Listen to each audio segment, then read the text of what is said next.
इस वक्त पाकिस्तान के सबसे ताकतवर तरीन जो शख्सियत है वो मोहसिन नकवी साहब हैं और पंजाब गवर्नमेंट ये फैसला करेगी कि उनकी ज़मानत कैंसिल करनी है या कैंसिल नहीं करनी है।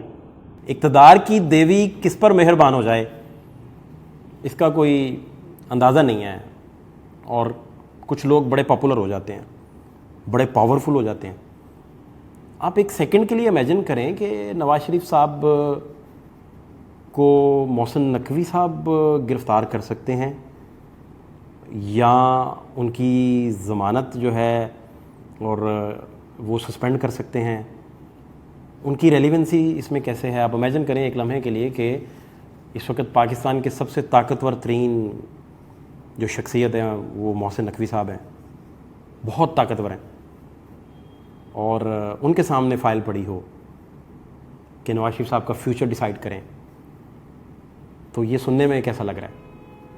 इसकी रेलिवेंसी क्या है? ये कहाँ से बीच में पंजाब गवर्नमेंट और मोहसिन नकवी साहब बीच में कहाँ से आ गए, यही आपको मैं बताने लगा हूँ। एक तो शार्प थोड़ा सा रिकैप कर लें कि हुआ क्या था।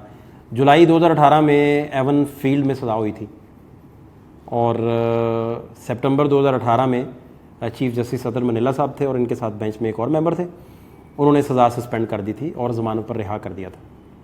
24 दिसंबर 2018 को अल अजीज़िया में सज़ा हो गई थी और हिल मेटल में वो बरी हो गए थे। ठीक हो गया जी। अच्छा, इसके बाद ये अरशद मलिक साहब ने सज़ा दी थी और जेल चले गए थे। अब अरशद मलिक साहब उसके बाद बहुत सारी कंट्रोवर्सीज़ आई, बहुत सारी एप्लीकेशंस भी फाइल हुई और नासिर भट्ट साहब बड़े कीमती करैक्टर, बड़े एसेट बन के नवाज शरीफ साहब के सामने आए और उन्होंने अरशद मलिक साहब को एंगेज किया और रिपोर्टेडली जो तारिक सलीम हैं उन्होंने 2002 में जज साहब की कोई रिपोर्टेडली वीडियो शूट कर रखी थी और फिर नासिर जंजुआ साहब ने FIA के रिकॉर्ड के मुताबिक एक V8 दी, कुछ बाउंस चेक मिले बाद में, वो देकर तो इस वीडियो को परचेज़ किया जिसकी बुनियाद पर अरशद मलिक जो हैं वो नासिर भट्ट साहब के आगे पीछे फिरते रहे। नासिर भट्ट साहब का बड़ा तफसीलन हमने इंटरव्यू किया था और इस इंटरव्यू में हमसे बहुत सारी बातें उनसे पूछी थी, लेकिन नासिर भट्ट साहब बार बार डिनाई कर रहे थे कि हमारे पास उनको ब्लैकमेल करने की कोई वीडियो नहीं थी। तो हम यही बार बार उनसे पूछते रहे कि अगर वीडियो आपके पास कोई नहीं थी तो वो फिर आपकी बात कैसे मानते थे। बल्कि इवन रायबंड जाके माफ़ी मांगी, कुछ सऊदी अरेबिया का बीच में चक्कर अरशद मलिक का शामिल था गालिबन, जो मुझे अब तक याद आ रहा है। तो इसकी वजूहात क्या थी? तो उन्होंने कहा कि नहीं, उनका ज़मीर जाग गया था। तो हम बार बार पूछते रहे कि जज का ज़मीर क्यों जाग गया था, ऐसा क्या हुआ था कि आपको ज़मीर जगाने के लिए आपके पास कुछ था?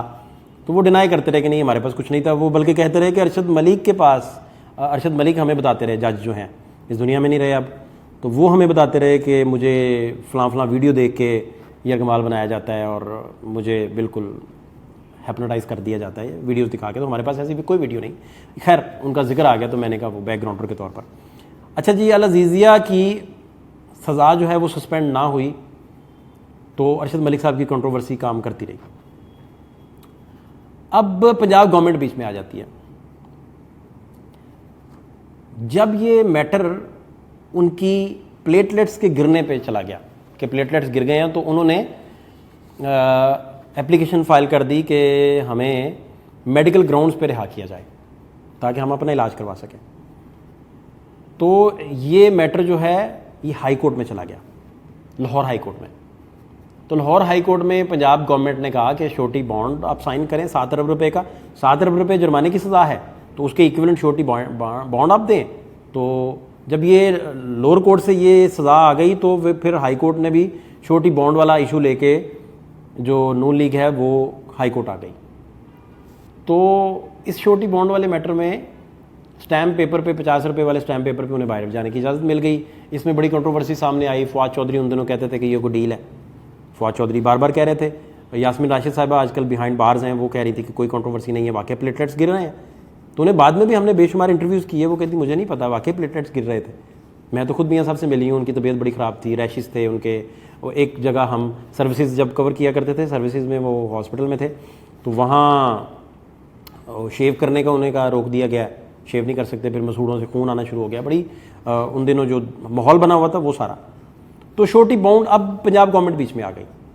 पंजाब गवर्नमेंट ने वो हाई कोर्ट में श्योरिटी का फैसला जो है वो चैलेंज कर दिया। जो नून लीग ने चैलेंज किया तो पंजाब गवर्नमेंट उसमें कंप्लेनेंट थी, तो उसने 50 रुपये के स्टाम्प पे वो सारा बाहर काम चला गया, वो बाहर चले गए। तो 4 हफ्तों के लिए वो वापस फिर नहीं जब आए तो अदालत ने इश्तिहारी डिक्लेयर किया, तो बुज़दार सरकार ने ज़मानत कैंसिल कर दी। अब फौजदारी का जो ज़ाब्ता फौजदारी है, क्रिमिनल प्रोसीडिंग, ज़ाब्ता फौजदारी का जो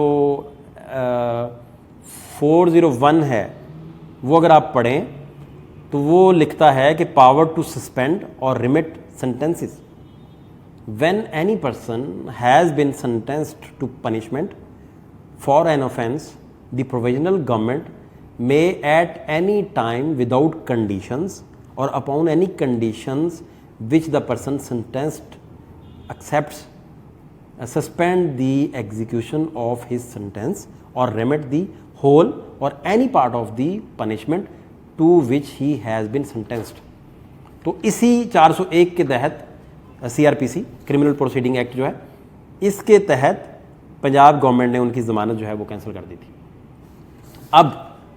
अब हाई कोर्ट ने 24 तक हिफाजती ज़मानत दे दी है, पेशियाँ पड़ेंगी, कुछ दिन और चलेगा, तो चलने के बाद मैटर पंजाब गवर्नमेंट के पास वापस आ जाएगा और पंजाब गवर्नमेंट ये फैसला करेगी कि उनकी ज़मानत कैंसिल करनी है या कैंसिल नहीं करनी है। तो मोहसिन नकवी रेलिवेंट हो जाएंगे और मोहसिन नकवी साहब ही के पास फिर अथॉरिटी होगी कि उन्होंने नवाज शरीफ साहब के साथ क्या बर्ताव करना है। एक शहनशाह जो शहनशाह के साथ बर्ताव करता है वो करना है या कोई और। तो इसका मतलब है कि ये सारा मैटर, इम्कान है इन सारी चीज़ों का कि कुछ दिनों में ये मैटर पॉसिबली, कुछ एक्सपर्ट्स का ये ख्याल है कि ये मैटर पंजाब गवर्नमेंट को आ जाएगा और मोहसिन नकवी जो हैं इसमें रेलिवेंट तरीन हो जाएंगे और वही नवाज शरीफ साहब के मुस्तकबिल का फ़ैसला करने के लिए फ़ाइल उनके टेबल पर पड़ा होगा।